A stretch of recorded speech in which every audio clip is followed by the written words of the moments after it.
my fellow strict parent. Today we're going to be talking about good character. Now this one we take very seriously because as strict parents we have zero tolerance for bad behavior.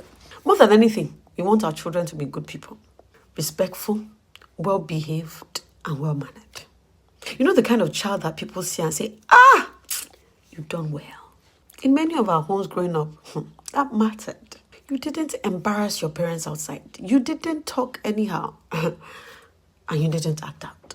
Good character, non-negotiable. And yes, it's an amazing value because children with strong character grow up to become adults that people can trust. But sometimes what looks like good character is actually compliance. Sometimes what looks like respect is actually fear. A child can be quiet and not confident. A child can be well behaved and still feel unable to speak up. A child can follow every rule and still not know how to think for themselves. Now here's a real question. Are we raising children with good character or children who have been trained to stay unheard? Real character is not just about behavior in front of authority. It's about who they are even when you're not there.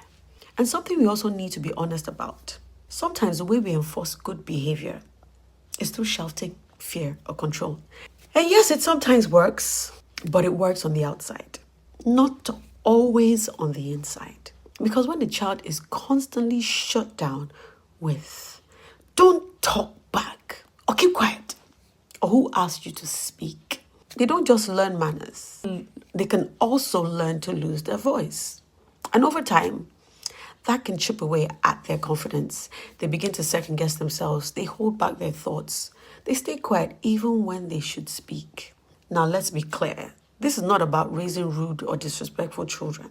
But good character should include more than obedience. It should include confidence, the ability to express themselves respectfully. So instead of just correcting behavior, we need to also build their voice. So rather than being quick to shut your children up when they speak, when there's something heated going on, teach them to communicate respectfully. And you demonstrate it too.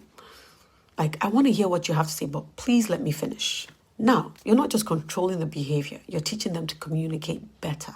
When they stay quiet all the time, instead of praising only the silence, create space to ask. I'd love to hear what you think. Give them the freedom to express their thoughts. Let them know that their thoughts matter. Now, you're building confidence. Real character is not loud, but it's not silence either. It's grounded. And that's the goal. Not just raising children who behave well in front of people, but raising young people who are respectful, confident, and able to stand up for themselves. Next week, we're going to be talking about safety and protection. Remember, this is strictly for strict parents, where we keep the values, but upgrade the method. So think about it, and you can maybe thank me later.